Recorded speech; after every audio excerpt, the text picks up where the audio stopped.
Radhe Radhe everyone. Kartik के महीने में सुबह शाम की हमें डेली कैसे पूजा करनी है, कैसे पथवारी माता को सींचना है, तुलसी मैया का पूजन करना है, तो ये सब बातें आज की इस वीडियो में हम जानेंगे। रोजाना हमें कैसे पूजा करनी है यदि हम कार्तिक मास के स्नान का संकल्प लेते हैं। यदि आप कार्तिक मास के स्नान का संकल्प लेते हैं तो आपको सुबह सुबह तारों की छाँव में उठ करके स्नान आदि करके ही हमें ये पूजन करना होता है। सुबह 4-4:30 बजे के करीब हमें ये पूजन करना होता है। और जो भी कार्तिक स्नान का नियम लेते हैं उन्हें पथवारी माता जरूर सींचनी चाहिए और साथ में तुलसी मैया।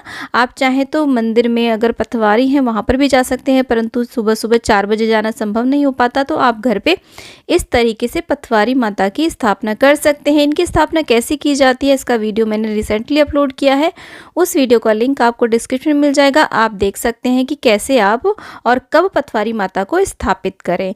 इस तरीके से हम छत पर या बैल्कनी में पथवारी माता बना लेते हैं। उसके बाद में सुबह सुबह अंधेरे में ही पूजन किया जाता है। स्नान करने के बाद में सबसे पहले सूर्य को अर्घ्य दिया जाता है। उसके बाद में हम यहाँ पर पथवारी माता के पास में आकर के उनका पूजन करते हैं।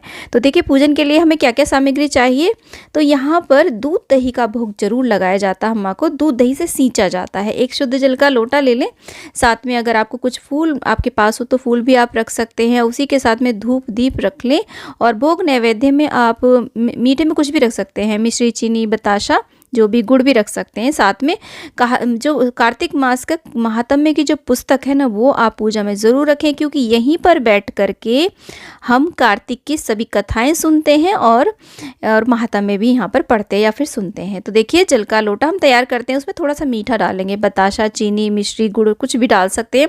उसके बाद में हम थोड़ी सी यहाँ पर दही और दूध डालेंगे। देखिए कार्तिक के महीने में दही दूध से पथवारी माता को, तुलसी मैया को सींचा जाता है, लेकिन हमारी क्योंकि ये गमले में है और अगर हम ज़्यादा इसमें दूध दही डालेंगे तो हमारे पौधे खराब हो सकते हैं। पथवारी मैया जो हमने अभी अभी इन्हें रोपा है तो ये खराब हो जाएंगे, अच्छे से नहीं अंकुरित होंगी। तो थोड़ा सा ही हमने नेक जार के लिए इसमें दूध दही जल में मिश्रित कर लिया। उसके बाद में हम पथवारी माता जो हमने पत्थर से बनाई है उनका हम इस तरीके से उन्हें स्नान करा देंगे, जल अर्पित कर देंगे और हाथ से छींटे दे करके शुरू के 2-4 दिन हमें इस तरीके से जल के छींटे देने हैं जो हमने पथवारी माता लगाई हैं। उसके बाद में हम तुलसी मैया को भी ऐसे जल से सींच देते हैं। इस पूजा को करते समय आप अपना मुख पूर्व, उत्तर, पूर्व या उत्तर दिशा की ओर रख करके इस पूजन को करें और इस पूजन में करीब करीब 1 घंटा, सवा घंटा लगता है। तो बहुत ही ज़्यादा आप एकदम से फ्री होकर के इस पूजा को करें, यानी कि सुबह जल्दी उठ करके इस पूजा को करें, कोई भी हड़बड़ी नहीं होनी चाहिए। यहाँ पर हमने पथवारी माता को चुनरी उड़ा दी है और एक धूप दीपक हम यहाँ पर प्रज्वलित कर लेते हैं। दीपक आप तिल के तेल का या फिर आप देसी घी का भी प्रज्वलित कर सकते हैं। वैसे पथवारी माता पर देसी घी का ही दिया गाँव में लगाया जाता है। और उसके बाद में धूप दीप जलाने के बाद में हम माता को इस तरीके से तिलक करेंगे। पथवारी माता जो हमने पत्थर से बनाई है, आप कोई भी पत्थर रख सकते हैं। पत्थर पे इस तरीके की फेस की शेप भी दे सकते हैं। हल्दी कुमकुम हमने अर्पित कर दिए हैं, अक्षत अर्पित कर दिए हैं और उसी तरीके से हम तुलसी पर भी हल्दी कुमकुम अर्पित कर देंगे। और यदि आप तुलसी जी को कुमारी अवस्था में आपने स्थापित करा है, नई तुलसी लाए हैं, तो आप उन्हें सिंदूर अर्पित ना करें।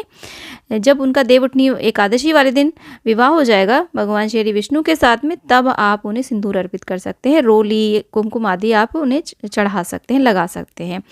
और इस तरीके से दीपक का भी पूजन करें। धूप दीप सभी को हम दिखा देंगे। उसके बाद में आप जो छोटी छोटी हांडी आती है ना, कुल्लो आती है, मिट्टी के पात्र में आप भोग लगाएं माता रानी को।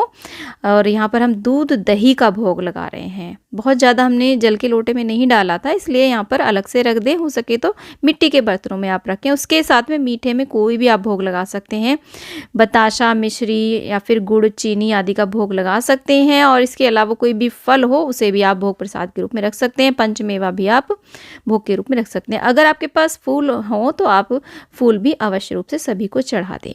फिर यहीं पर बैठ करके कार्तिक मास के महात्म्य का एक अध्याय रोज पढ़ा जाता है। एक अध्याय पढ़ने के बाद में उसके बाद में कार्तिक की जो कहानियाँ होती हैं ना वो भी कही जाती हैं और साथ में एक बिंदायक यानी कि गणेश जी की कथा भी अवश्य रूप से कही जाती है। कथा जब सुनेंगे तो हाथ में कुछ अक्षत पुष्प ले करके आप कथा सुने। देखिए कोई कोई भक्तजन पूरे कार्तिक के महीने में चावल का भी परित्याग कर देते हैं, वो सिर्फ तिली का प्रयोग करते हैं पूजा में भी। तो जैसा भी आप करना चाहें वैसे कर सकते हैं। तो ऐसे कथा कहानी करने के बाद में हम यहाँ पर आरती करते हैं।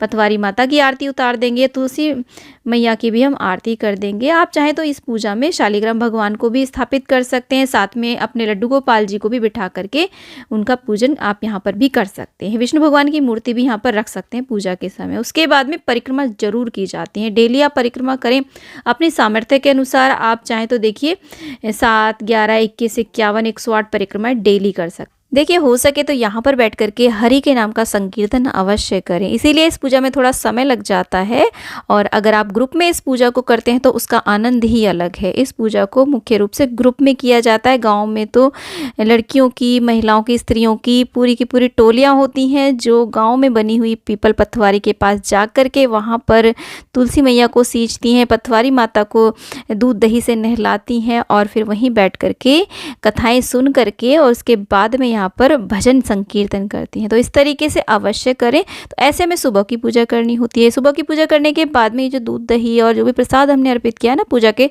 थोड़ी देर बाद यहाँ से हटा लें और इसे प्रसाद के रूप में सभी में आप बांट सकते हैं।